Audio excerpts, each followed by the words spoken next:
US లో doctor గా స్థిరపడాలని అనుకుంటున్నారా? అయితే అతి తక్కువ ఖర్చుతో ఎగ్ప్లస్ తో సాకారం చేసుకోండి. సార్ మీకు బాగా గుర్తుండిపోయిన నాకు మంచి ఫన్ సంగతి చెప్పండి. ఎవరిదండి? నాదా? అక్కడ మీకు దొరికిన కేసుల్లో ఇదే ఈ మధ్యన మనం చూశారు కదా, ఒక అతను ఆప్ చేసి యాక్చువల్గా మేము వెహికల్కి హెల్మెట్ కేసులు రాస్తున్నాం. హెల్మెట్ కేసులు రాస్తుంటే ఆపోజిట్ రూట్లోనే వచ్చాడు. వచ్చి కరెక్ట్గా మా చేసి చోటకు వచ్చి స్టన్ అయిపోయాడు, అలా ఆగిపోయాడు. తెలియలేదు తెలియలేదంటే అది చెప్తే నేనండి. ఆగిపోయిన తర్వాత ఏంటి ఇలా వచ్చావేంటారు నువ్వు అని అడిగా. ఇలా వచ్చావు ఏంటంటే ఏం లేదు, మా బామ్మది గొడవ అయింది, ఆడిని తీసుకెళ్దామని వచ్చాను. ఆడిది చాలా స్మెల్ అవుతుంది, నువ్వు మందు తాగావని అడిగాను. మందు తాగావంటే ఏదో కొత్త తాగాను సార్ అన్నాడు. ఎందుకు వచ్చావు మరి బండి తాగు, బండి నడుపుతున్నావు అంటే మా బామ్మది కూడా ఎక్కువ అయిపోయింది, అందుకే ఆడిని తీసుకెళ్ళడానికి వచ్చాను. నువ్వు ఎంత తాగావు? 90 వేసావని అడిగా. నేను 90 అది 3 క్వార్టర్లు వేసానని చెప్పాడు. నాకు నిజంగా ఆ రోజు 3 క్వార్టర్లు వేసి మందిలా నడుతున్నారా బాబు అనిపించింది. అవతలోడు వచ్చాడు, వచ్చి సార్కి ఒక 200 ఇచ్చే సరిపోద్దంటే వాడు వెనకాల నుంచి 500 కాయలు ఇస్తే ఆడంటాడు 500 చిల్లర ఇవ్వలేరు రా మళ్ళీ 200 ఇవ్వరా అంటాడు. అది నాకు అలా అంటే ముందు ఎంత తాగారంటే వాళ్ళు ఏం మాట్లాడుకుంటున్నారు ఏం చేస్తున్నారో కూడా తెలియట్లేదు వాళ్ళకి. అంటే నేను చిల్లర ఇవ్వాలంటే వాళ్ళకి చిల్లర ఇవ్వకపోతే మళ్ళీ ఆయన దగ్గర చిల్లర ఉండదేమో, చిల్లర ఇవ్వలేడేమో. ఆ టైంలో పక్క వెళ్ళిన తర్వాత మళ్ళీ ఇదే దాంట్లోనే అది అయిపోయిన తర్వాత కూడా ఎందుకు ఇచ్చారు 500 ఎందుకు ఇచ్చారు, అందుకే ఆయన కోప్పడిపోయి మనం లిగ్ పెట్టేసేటరా 200 ఇచ్చి సరిపోయింది కదరా.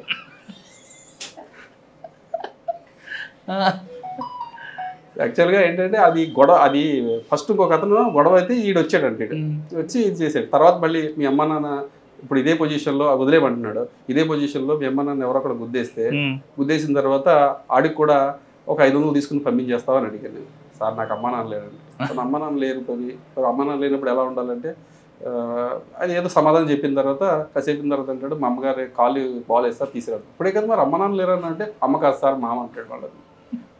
అంటే ఆయన ఆ మందు ఆగిన తర్వాత రకరకాలుగా ఉంటుంది అనమాట. అక్కడి నుంచి ఏదో రకంగా ఎస్కేప్ అవ్వాలి, ఎలా అవ్వాలి, ఏదో సమాధానం చెప్పాలి వాళ్ళు. మళ్ళీ మేస్త్రి దగ్గర ఈయన అంటాడు నేను ఇన్ఛార్జిని అంటాడు, ఆ పక్కడు వచ్చి అంటాడు మేస్త్రి దగ్గర పని చేస్తానంటాడు. మేస్త్రి దగ్గర పని చేయడం అంటే మరి ఇన్ఛార్జ్ అంటున్నావు కదా అంటే అదే సార్ ఇన్ఛార్జ్ అదే అంటాడు. నువ్వు ఏం చదువుకున్నావు అంటే MECS అంటాడు. యాక్చువల్గా నాకు మరి నేను పాతకాలం ఉంది కాబట్టి MECS అంటే ఈ మధ్యకాలంలో కొత్తగా వచ్చిందేమో అనుకుని నిజంగా నాకు ఏం తెలియదు అని చెప్పాను. MECS అంటే ఏంటి తెలియదు సార్. మధ్యలో ఆయన మీకు సారీ ఫర్ ద డిస్టర్బెన్స్ అంటాడు కదేంటి. యాక్చువల్గా చాలా మంది నా వీడియో చూసినప్పుడు నేను దూరం ఉన్నానంటే వాళ్ళు ఏమనుకుంటారంటే అంటే ఏదన్నా క్యాస్ట్ పరంగా అలాంటి కాదు, వాళ్ళ స్మెల్ భరాయించలేక కొద్దిగా దూరం ఉండమంటారు అంతే తప్పించి వాళ్ళ ఏదో ఇదే. ఆ తర్వాత అతను అన్నదానికి నాకు మళ్ళీ అతని మీద చేసి ఏమన్నా బాబంటే ఎంతవరకు చదువుకున్నావంటే MECS అంటే అదే మ్యాథ్స్ ఏదో చెప్పాడు. మ్యాథ్స్ ఎకనామిక్స్ నేను అనుకున్నాను నిజంగా ఉందేమో అటువంటిది కూడా అన్నాను. నీకు ఇంగ్లీష్ బాగా వచ్చి బాగా వచ్చి సార్ నాకు ఏమొచ్చట ఇదే sorry for the disturbance. Sir ఇవన్నీ ఎంజాయ్ చేస్తుంటారా? లేదు సరే పాపం మన మంది మీద ఉన్నాడు అని ఇందాక మనం అనుకున్నట్లుగా మన కుటుంబ సభ్యుడు అదే అనుకుని వాళ్ళకి నచ్చేపి పంపిస్తుంటారు? లేదండి, డ్రింక్ అండ్ డ్రైవ్ చేస్తే మాత్రం మేము మ్యాక్సిమం వాళ్ళకి ఊదించిన తర్వాత కేసు కట్టేస్తాం. డ్రంక్ అండ్ డ్రైవ్ చేస్తే వదిలే ప్రసక్తి ఉండదు. మేము ఎంజాయ్ చేయటం మా డ్యూటీ మేము చేస్తూ ఉంటాం. కాకపోతే వాళ్ళు వేసే క్వశ్చన్లు వాళ్ళు తాగిన తర్వాత వేసిందని మేము సమాధానం చెప్తూ ఉంటాం. సార్ ఒక్కొక్క క్వశ్చన్ చెప్పండి. టిపికల్ క్వశ్చన్ ఏమొచ్చాడు ఎవరైనా ఈ మధ్యన? టిపికల్ క్వశ్చన్ మరి మీ గవర్నమెంట్తో ఎందుకు అమ్మిస్తున్నారు సార్ అని అడిగాడు. గవర్నమెంట్ మీరు తాగకూడదు కరెక్టే, మమ్మల్ని తాగనివ్వరు, మరి గవర్నమెంట్ మరి చెప్పొచ్చు కదండి సార్ మీరు అన్నాడు. యాక్చువల్గా నేను చెప్పాను గవర్నమెంట్ వాళ్ళ పాలసీలు వాళ్ళకు ఉంటాయి, మీ ఆరోగ్యం మీకు ఉంటుంది, మీరు మీ యొక్క ఫ్యామిలీకి ముఖ్యం. మీరు అదేవిధంగా మీరు తాగితే మీకు ఆరోగ్యం చెడిపోద్దని మీకు తెలుసు, అయినా సరే మీరు తాగుతారు, మీరు చెప్పండి ఇప్పుడు మీరు తాగుతున్నారు అంటే వాళ్ళకి ఇస్తున్నారు కదండి, డబ్బులు మిగిపోతున్నాయి, ఆరోగ్యం మిగిపోతున్నాయి, వాళ్ళు ఇస్తున్నారండి. గవర్నమెంట్కి ఏదో కొంతమందికి ఎవరికి ఇంటి దగ్గర తాక్కుని వాళ్ళకో లేకపోతే కొన్ని వర్గాలకు వాళ్ళకి ఇస్తుంది, అందరికీ తాగమని ఎక్కడ చెప్పట్లేదే. గవర్నమెంట్ చెప్పింది ఎక్కడనని నువ్వు తాగు బాబు నువ్వు తాగు అని చెప్పిందండి. అలా అంటారండి సార్, మరి ఎందుకు తెలిసిపెట్టింది ఇక్కడ అంటారు. నిన్ను తాగమని ఎవరైనా పిలిచారా అక్కడ? లేదంటాడు. మరి సార్ మీ సర్వీస్లో ఇంకా బాగా అంటే ఫన్ కాకుండా ఒక ప్యాథటిక్ కేసు ఏమైనా గుర్తుందా? ప్యాథటిక్ కేసు అంటే ఈ మధ్యకాలంలో అంతగా నాకు గుర్తులేదు సార్. ప్యాథటిక్ కేసు సార్ ఫైనల్గా చెప్పండి, విజయవాడ పబ్లిక్ క్షేమంగా ఉండాలి, డ్రంక్ అండ్ డ్రైవ్లో పడకుండా ఉండాలి, హెల్మెట్ పెట్టుకోవాలంటే ఏం చేయాలి సార్? హెల్మెట్ అందరూ కూడా పెట్టుకోవాలండి, పెట్టుకోవాలి అని చెప్పేసి గౌరవ హైకోర్టు చెప్పింది. తర్వాత చాలామంది IPS ఆఫీసర్లు కానీ అంటే వాళ్ళు చెప్తేనే పెట్టుకోవాలా, మనకు మనం పెట్టుకోవాలంట అందరూ చెప్తున్నారు. కానీ ఎందుకు పెట్టుకోవాలి అంటే మీ ప్రాణం కాపాడుకోవాలి. ఒకవేళ కనుక హెల్మెట్ పెట్టుకోకుండా మీరు చనిపోతే కనుక మీరు ఒక్కళ్ళే కాదండి రోడ్డును పడితే మీరు చనిపోతారు బాగానే, మీ కుటుంబం మొత్తం నలుగురుంటే నలుగురు, ఐదుగురుంటే ఐదుగురు, వాళ్ళ యొక్క ఫ్యూచర్ మొత్తం అంతా కూడా నాశనం అయిపోతుంది. చాలామంది నన్ను క్వశ్చన్ చేశారు కూడా, హెల్మెట్ పెట్టుకోకపోతే నేను పోతా, మీకేంటి సార్ అని అంటున్నారు. ఓకే, మీరు ఒక్కళ్ళే పోతారు, కానీ తర్వాత మీ ఫ్యామిలీ, మరి మీ ఫ్యామిలీ కూడా రోడ్డు మీదకి వెళ్తుంది కదా. ఇందాక అన్నట్టుగా మా సీఏ గారు కూడా ఈ ఒక భగవంతుడు ఇది ఏదైతే ఇచ్చాడో లోపల పుర్రే అంత గట్టిగా ఇచ్చాడు. ఎందుకు ఇచ్చాడంటే మనకి ఇక్కడే మనకి నాజూకైనవి అన్నీ కూడా దానికి నుంచి ఉంది, చిన్న మెదడు కానీ పెద్ద మెదడు కానీ. అందుకనే దాన్ని పెట్టుకోమని అందరూ చెప్తూ ఉంటారు. కానీ కొంతమంది ఏంటంటే వితండవాదం, చాలామంది ఉన్నారు, మాకు తగిలిన చాలామంది ఉన్నారు. దీంట్లో లేడీస్ ఎక్కువ ఉన్నారు, లేడీస్ కూడా ఉన్నారు. లేడీస్ అయితే మేము లేడీస్ కదండి, మమ్మల్ని ఎందుకు ఆపుతారండి మీరు, ఎవరు చెప్పారు, లేడీస్ని లేడీ కానిస్టేబుల్ ఆపాలి కదా, అలా క్వశ్చన్ చేసిన కూడా ఉన్నారు. అమ్మ హెల్మెట్ మీరేమి రాత్రి 6 తర్వాత మీ ఇంటికి వచ్చి నేను ఆపట్లేదు, పోనీ మీ ఇంటికి పగలే మీ ఇంటి దగ్గరికి వచ్చి నేనేం మాట్లాడలేదు. మీరు హెల్మెట్ లేకుండా ఇక్కడికి వచ్చారు కాబట్టి ఆపే అధికారం మాకు ఉంది, ఎందుకు పెట్టుకోలేని అధికారం ఉంది. హెల్మెట్ పెట్టుకోలేనందుకు మీకు ఏదైతే ఎంఈ యాక్ట్ ప్రకారం జరిగినమా ఉంటుందో అది వేసిన తర్వాత కట్టుకుని వెళ్ళాలని చెప్తారు. దానికి కూడా వాళ్ళు కొంతమంది అయితే మీకు తెలియదు ఏముంది, లేడీస్ వెంటనే కళ్ళంటారు, నీళ్ళు వచ్చేస్తాయి, ఏడుస్తూ ఉంటారు. కొంతమందికి కొద్దిగా సార్ అది మీకు కూడా చూసి చూడట్టుగా అంటే ఫైన్ వేసిన తర్వాత పంపిస్తాం, ఫైన్ వేయకుండా కొంతమంది చాలా మ్యాక్సిమం ఏంటి ఫైన్ వేసి కట్టించి పంపిస్తాం. కొంతమందిని అదే ప్రెగ్నెంట్ లేడీస్ ఉంటారు, ఎవరో తీసుకొస్తారు, హెల్మెట్ లేకపోయినా కానీ వాళ్ళు కొద్దిగా ఎడ్యుకేట్ చేసి అవేర్నెస్ కల్పించి ఇది కరెక్ట్ కాదని చెప్పేసి పంపిస్తాం. 70 years అబవ్ వాళ్ళు వీళ్ళని కూడా, ఎందుకంటే వాళ్ళు చాలా చూస్తారు, వాళ్ళు చాలా పెద్దోళ్ళు చాలా చూస్తారు కాబట్టి వాళ్ళకు ఒక్కోసారి ఈ మెడ నరాలని చెప్పేసి అయ్యి 70 years తర్వాత వాళ్ళు పెట్టుకోలేరు కొంతమంది, వాళ్ళని కూడా కొద్దిగా చూసి చూడనట్టుగా. ఇంకోటి నా విషయానికి వచ్చి సీఏ గారు ఎవరికి తెలియదు ఇది, నేనైతే అయితే మాత్రం ఎవరైతే కటింగ్ వేయించుకుంటారో కలర్ వేసుకుని వస్తారో వాళ్ళని కూడా కొద్దిగా నేను చిన్న ఫైన్ వేస్తాను, మీరు ఈ టైంలో మళ్ళీ దొరికారంటే మాత్రం పెద్ద ఫైన్ వేస్తారని చెప్పి వాళ్ళని కూడా పంపిస్తూ ఉంటానండి. ఎందుకు అంటే వాళ్ళు ఇప్పుడు మన కటింగ్ వేసుకున్న తర్వాత కలర్ వేసుకున్న తర్వాత అది మొత్తం దారి కట్టుకుంటుంది కదా, అది కూడా అంటే కటింగ్ చేసుకుంటే దగ్గరలో ఉంటాడు కాబట్టి అది అవ్వదు. యాక్చువల్గా అయితే దగ్గర అయినా దూరం అయినా సరే కంపల్సరీ హెల్మెట్ పెట్టుకోవాల్సిందే. ఆ ఒక్క విషయంలో నేను ఆ కటింగ్ వేసుకున్న వాళ్ళకి మాత్రం నేను ఇస్తాను. వస్తారు ఒకళ్ళిద్దరు తగిలేరు, ఇప్పుడు నాకు అందరూ కాదండి, ఒకళ్ళిద్దరు తగిలేరు అంతే. నాకు హెల్మెట్ పెట్టుకోండి, అది మీకోసం కాదు మనందరి కోసం అంటున్నారు కుమార్ గారు. ఆయన చెప్తున్నట్టుగా పోలీసులు చెప్పారనో హైకోర్టు చెప్పిందని కాకుండా మీకోసం మీ కుటుంబం కోసం హెల్మెట్ తప్పనిసరి అని చెప్తున్నారు. ఒకవేళ హెల్మెట్ లేకుండా ఏమైనా ప్రమాదం జరిగితే మీకు ప్రమాదం జరిగితే మీ కుటుంబం అంతా రోడ్డు మీకు వస్తుంది కాబట్టి ముందు ఇంటి పెద్దగా కానీ ఇంటి కొడుకు కానీ ఏదైనా సరే మీరు హెల్మెట్ పెట్టుకొని డ్రైవింగ్ చేయండి అంటే చెప్తున్నారు. ఇక్కడికే కదా అక్కడికే కదా బయటికే కదా, గత సంవత్సరాలుగా కొన్ని సంవత్సరాలకి హెల్మెట్ లేదు డ్రైవింగ్ చేస్తున్నామంటే కుదరదు. ఇక్కడ మారుతున్న కాలానికి అనుగుణంగా మనం కూడా మారాల్సిన అవసరం ఎంతైనా ఉందంటూ చెప్తున్నారు. ఇక ఆయన చేసిన వీడియోలో ఆయన ఓపికకి మనందరూ కూడా సెల్యూట్ కొట్టాలి. మొన్న ఒక జరిగింది వాట్సాప్ కంప్లైంట్ ఒకటి వచ్చింది, ట్రిపుల్ రైడింగ్ అండి. ట్రిపుల్ రైడింగ్ అయితే అతన్ని నెంబర్ ద్వారా ట్రేస్ చేస్తే ఆ బండి గల అతను దుబాయ్లో ఉన్నాడు. ఆయన దుబాయ్లో ఉంటే ఆయన బాగానే రెస్పెక్ట్గా మాట్లాడిన అతన్ని పంపిస్తాం సార్ అని చెప్పాడు. ఆయనకు కూడా పెట్టాము వీడియో. అది ఆయన ఆ పిల్లలు నాకు పంపించారు ఇక్కడికి. పంపించిన తర్వాత ఎందుకు నడిపారు అది చూస్తే స్కూటీకి డిఫరెంట్ సైలెన్సర్ పెట్టాడు వాళ్ళు. అది చాలా sound pollution. Triple riding without helmet, without licence, snake driving. వాళ్ళకి మొత్తం 10,000-11,000 రూపాయలు ఫైన్ పడింది. ఫైన్ పడిన తర్వాత ఫైన్ వేసిన తర్వాత సాయంత్రం వచ్చారు. సాయంత్రం కట్టుకోవడానికి వచ్చిన తర్వాత అడిగాం ఈ డబ్బులు ఇంత తొందరగా ఎక్కడి నుంచి తీసుకో అంటే వాళ్ళ 10,000 కట్టుకునేంత నాకు అలా అనిపించలేదు. ఎక్కడి నుంచి వచ్చినాయి బాబా అని అడిగితే మా దుబాయ్ నుంచి మా మామయ్య పంపించారు సార్ అన్నాడు. దేనికి పంపించారంటే నిజం చెప్పారు, దేనికి పంపించారు వెంటనే ఇంత డబ్బు ఎందుకు పంపించారంటే యాక్చువల్గా సార్ మా మమ్మీకి హెల్త్ ఇష్యూ ఉంది, ఆవిడకి మెడికల్ కొనుక్కోవడం కంటే బిళ్ళలు ట్యాబ్లెట్స్ అవి కొనుక్కోవడానికి పంపించారు, దీనికి ఇలాగా ఇచ్చాను సార్ అని చెప్పాడు.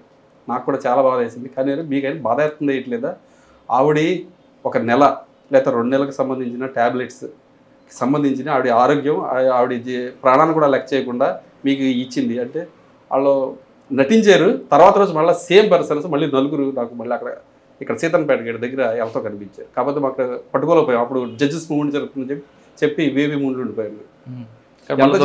ఈసారి దొరికితే మళ్ళీ ఇంకంతే వాళ్ళది ఎఫ్ఐఆర్ వరకు వెళ్ళలేండి. అవి మనకి రైడింగ్ ఫైన్ వేసి ఇప్పుడు ఇచ్చాము.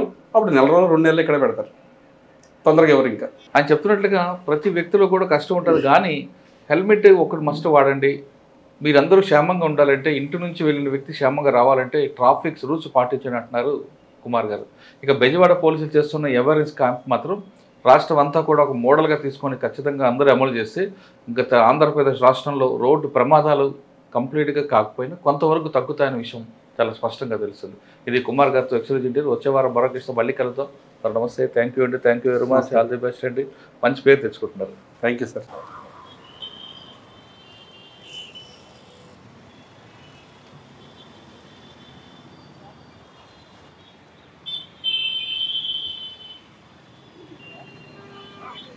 హెల్మెట్ పెట్టుకునేది దేనికోసం? హెల్మెట్ పెట్టినట్టు దేనికోసం? దేనికోసం చెప్పు. మీ గురించేనా? మరి ఎవరిని మోసం చేద్దామని? అమ్మగారు వస్తారు ఇప్పుడు. నన్నేం మోసం చేయలేదు, మిమ్మల్ని మీరే మోసం చేసుకుంటారు. మిమ్మల్ని మీరే మోసం చేసుకున్నట్టు బస్సులో కింద స్ట్రిప్ కూడా పెట్టి ఒక చేతితో హెల్మెట్, ఒక చేతితో స్టీరింగ్ పట్టుకుంటే ఏమవుతుంది? మీతో పాటు అమాయక ప్రజలు ఎవరైతే హెల్మెట్ పెట్టుకునే వాళ్ళు కూడా వెలుగుతుందో అది కాలేజ్ ఎరిగిపోతుంది.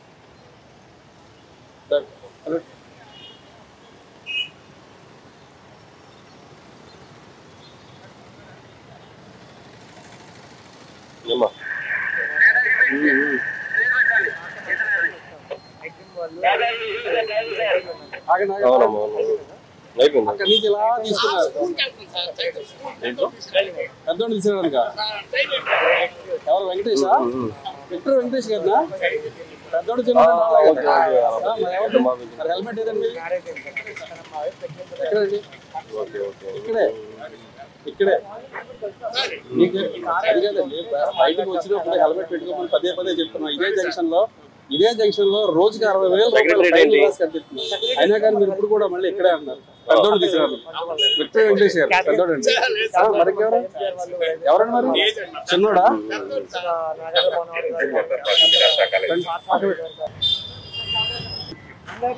బండి వేరే నడిపేవా లైసెన్స్ లేకుండా? ఎంత వయసు? 18. అండర్ ఏజ్, హెల్మెట్ లేదు. ఇంకా బండి కూడా మీదా లేకపోతే ఎక్కడి నుంచి తీసుకొస్తారా? చుట్టాలతో. ప్రూఫ్ ఏమన్నా ఉందా? ఆర్సీ కానీ? ఏ ఊరు మీది? శ్రీకాకుళమా? బండి వేసుకొస్తారండి అక్కడి నుంచి? చెప్పులు కొని వచ్చాము. వెళ్ళాల్సింది టెలిఫోన్ మళ్ళీ రిటర్న్ వచ్చాను. హెల్మెట్ అయినా మినిమం పెట్టుకోలేదు కదా? చదువుకుంటున్నారా? ఇంటర్. నీది శ్రీకాకుళమేనా? నీ బండి సీజ్ అవుతుంది తెలుసా మీకు? 11,000 ఫైన్ పడుతుంది మీకు. Under age, without licence. మీకు బండి ఇచ్చినందుకు కానీ వాళ్ళకి అవి కూడా దీని బెడ్ మీద పేరు మీద పడతాయి. మొత్తం 11,000 రూపాయలు ఫైన్ కడితేనే రిలీజ్ చేస్తారు. స్కూల్లోని అవేర్నెస్ ప్రోగ్రాంలు అయ్యి లేవా? ఏమని ట్రాఫిక్లో ఎలా ఉండాలి, ట్రాఫిక్ బండి నడుతున్నప్పుడు హెల్మెట్ పెట్టుకోవాలి చెప్తారు కదా. 2వ తరగతి, 3వ తరగతి, 4వ తరగతి, 5వ తరగతి అన్ని తరగతుల్లోని ట్రాఫిక్ గురించి చెప్తారు. జేబ్రా లైనింగ్ గురించి, సిగ్నల్స్ గురించి, హెల్మెట్ పెట్టుకుని నడపాలి, హెల్మెట్ పెట్టుకోకపోతే ఏం జరుగుతుంది అన్నీ చెప్తారుగా. మరి లైసెన్స్కి ఎన్ని సంవత్సరాలు నిండాలి? 18. 18 సంవత్సరాలు నిండితే లైసెన్స్. మీకు 18 వచ్చినాయి కాబట్టి మీరు దేంట్లోకి వస్తారు? మీరు అండర్ ఏజ్లోకి వస్తారు. మీరు బండి నడిపినందుకు మీకు 5,000 అయితే బండి ఇచ్చినందుకు ఓనర్కు 5,000. మీరు ఇంకో దీంతో ఏదైనా యాక్సిడెంట్ చేశారనుకో 3 నెలల వరకు బండి ఓనర్కి 3 నెలల వరకు జైలు పడుతుంది.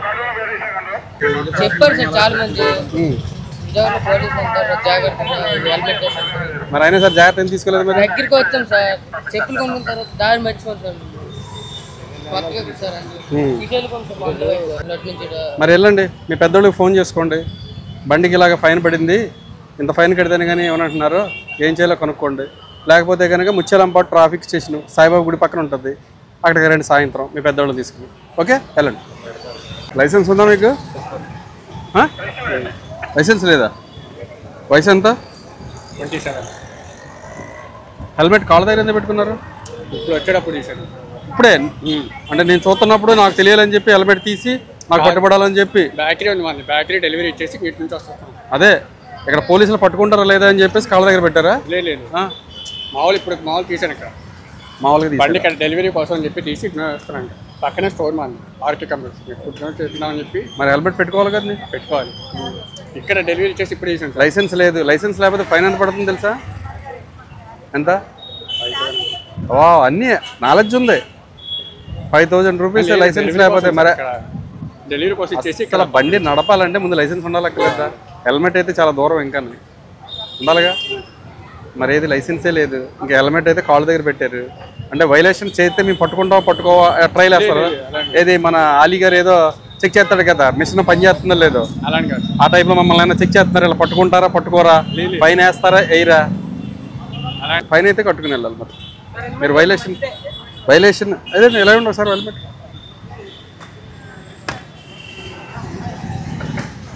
హెల్మెట్ ఇది చాలా బరువు కూడా ఉంది. 2000 సార్. బరువు కూడా ఎక్కువ. ఇది నాది R15 అండి, తమ్ముడిది. R15 దానికన్నా పెడతావా? నా దానికి కన్ఫర్మ్ సార్, పెట్టుకోకుండా అసలు అన్న బండికి. ఇది ఇప్పుడు డెలివరీ ఇచ్చేసి R15 అడుగుతున్నా. మరి నీ లైసెన్స్ ఎందుకు తీసుకోలే? డబ్బులు లేవు సార్ దానికోసం. R15 నడిపి వాడి దగ్గర డబ్బులు లేవు. లాస్ట్ 2 months నుంచి లీటర్ 30-35 కిలోమీటర్లు వస్తుంది. ఆ బండి నడిపి వాడి దగ్గర డబ్బులు లేవు, లైసెన్స్ తీసుకోలేదు. నిజంగా సార్. ఇక్కడ కనిపిస్తుందా? జాబ్ లాస్ అయింది సార్ లాస్ట్ 2 months నుంచి. అది చెప్పు. ఆర్థికంగా ఇబ్బంది పడుతున్నాను సార్ అని చెప్పాలి, అంతేగాని డబ్బులు లేవు R15 నడుపుతాను నేను. మన సిపి గారి ముఖ్య ఉద్దేశం ఏంటంటే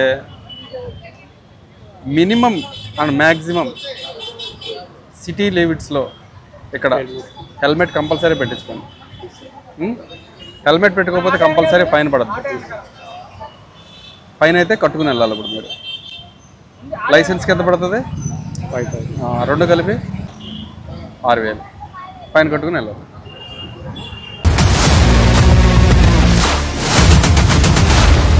iDreams, this police diaries is something very, very valuable towards that. I must really appreciate Murali, your insights. iDreams founder and CEO Chinna Vasudev Reddy gartoni Muralidhar crime stories చాలా famous అయిపోయినావు.